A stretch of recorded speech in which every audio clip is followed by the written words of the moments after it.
সব সময় হাতের কাছে থাকে এমন কিছু উপকরণ দিয়ে ঝটপট তৈরি করে ফেলুন এই রেসিপিটি। একবার খেলে দেখবেন বারবার খেতে চাইবেন। আর অপূর্ব স্বাদের এই মুচমুচে লোভনীয় নাস্তাগুলো আপনি একবার বানিয়ে 1 সপ্তাহ থেকে 15 দিন রেখে খেতে পারবেন। খেতে দারুণ হয় আর বানানো খুবই সহজ হয়। তাহলে আসুন দেখে নিন আজকের সহজ রেসিপিটি ভালো লেগে থাকলে ভিডিওটিতে প্লিজ একটি লাইক করবেন।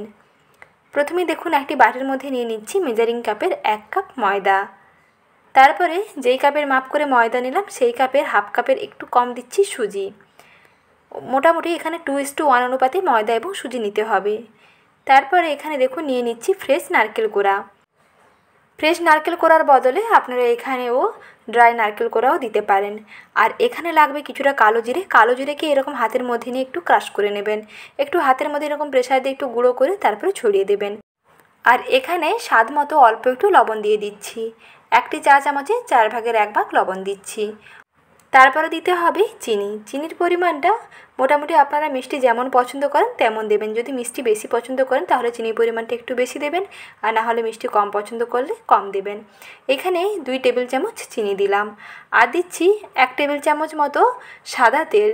রান্নার তেল, এখানে সয়াবিন অয়েলও ব্যবহার করতে পারেন, যে কোনো রান্নার তেল সাদা তেল ব্যবহার করবেন। তারপরে তেল দিয়ে ভালো করে এই সমস্ত উপকরণগুলোকে একটু হাত দিয়ে দোলে দোলে মেখে নিতে হবে। এইরকম বেশ দোলে দোলে মেখে নেওয়ার পরেই দেখবেন এটা একটা ডোতে পরিণত হয়ে আসবে। একেবারে টাইট ডো হবে না, এরকম হাতের মধ্যে মুঠো করলে দেখবেন বেশ মুঠো হয়ে যাবে। তাহলেই বুঝতে পারবেন যে তেলটা ভালোভাবে মাখানো হয়ে গেছে। যতক্ষণ না এরকম একটু মুঠো করলে মুঠো হয়ে যাচ্ছে ততক্ষণ পর্যন্ত কিন্তু একটু মেখে নেবেন। যেহেতু এখানে ফ্রেশ নারকেল কোড়া আছে এবং তেল দেওয়া হয়েছে এবং চিনি আছে, দেখবেন খুব তাড়াতাড়ি এটা কিন্তু একটা ডোতে পরিণত হয়ে আসবে। এখন এর মধ্যে অল্প অল্প করে জল দিতে হবে। জল একসঙ্গে বেশি পরিমাণে দিয়ে দেবেন না, একটু অল্প অল্প করে জল দিয়ে মাখতে হবে। কিছুক্ষণ এইরকম মাখতে মাখতেই দেখবেন একটা ডোতে পরিণত হয়ে আসবে। আর এখানে যে ডোটা তৈরি করবেন একটু নরম পাকের করে ডোটা বানাতে হবে। যেহেতু এর মধ্যে সুজি দেওয়া আছে, সুজি কিন্তু অলরেডি অনেকটা জল টেনে নেবে। আর সুজিটা যাতে বেশ ভেতর থেকে ফুলে যায় এবং নাস্তাগুলো যাতে ভেতর থেকে খুব সফট হয়, শক্ত না হয়ে যায়, তার জন্য প্রথমে ডোটাকে একটু এইরকম নরম করে মাখতে হবে। দেখুন এরকম নরম করে মেখে নিয়েছি। হাতের মধ্যে দেখবেন বেশ স্টিক করবে, যেহেতু চিনি দেওয়া আছে, চিনিটা কিন্তু অলরেডি গলতে শুরু করেছে। চিনি গলে যাওয়ার পরে দেখবেন এই যে ডোটা কিন্তু আগে থেকে আরও একটু নরম হয়ে যাবে। দেখুন হাতের মধ্যে দেখিয়ে দিচ্ছি, দেখুন এইরকম বেশ চিটচিটে আছে আর এইরকম নরম আছে। এইরকম নরম করে প্রথমে ডোটা মাখতে হবে, তারপরে ঢাকা দিয়ে একটুক্ষণ রেখে দেবেন। মোটামুটি 20-30 মিনিট মতো ঢাকা দিয়ে রেখে দেবেন। দেখবেন ডোটা বেশ ভালোভাবে সেট হয়ে যাবে।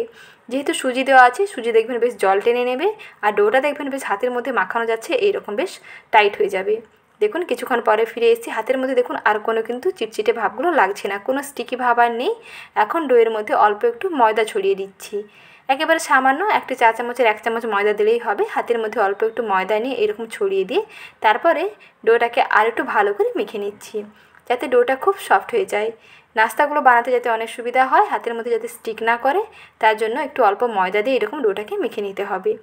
তারপরে এর থেকে ছোটো ছোটো অংশ নিয়ে এখন নাস্তাগুলো তৈরি করে নিচ্ছি। নাস্তাগুলো যখন তৈরি করবেন হাতের মধ্যে হয় তেল মেখে নেবেন, নাহলে এরকম একটু শুকনো ময়দা ছড়িয়ে নেবেন। শুকনো ময়দা ছড়িয়ে নিয়ে তারপরে দেখুন এইরকম হাতের মধ্যে অল্প অল্প অংশ নিয়ে এইরকম একটু লম্বা করে মাকু আকৃতির মতন বানিয়ে নেবেন। সাধারণত এগুলোকে বলা হয় কুলপিঠে।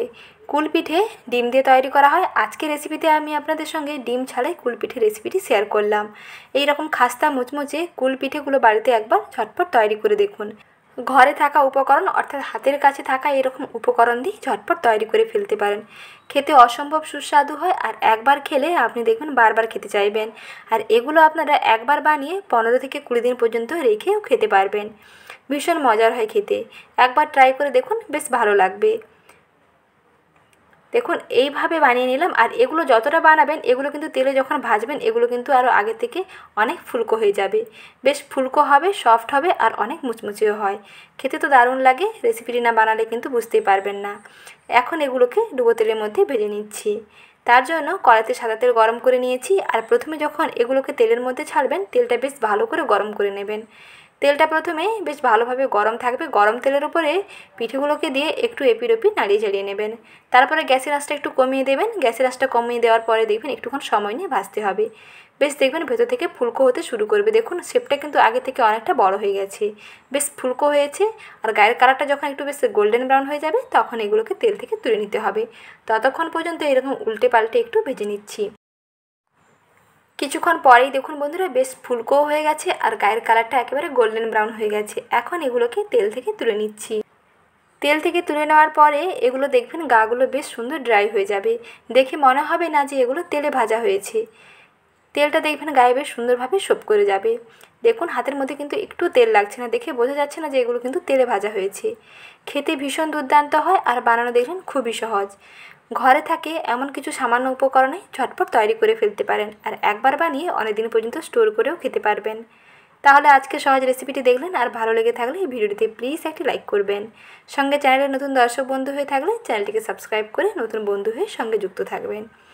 ভালো থাকবেন। আবার শীঘ্রই হাজির হব নতুন রেসিপি নিয়ে। পরবর্তী রেসিপি দেখার আমন্ত্রণ থাকলো।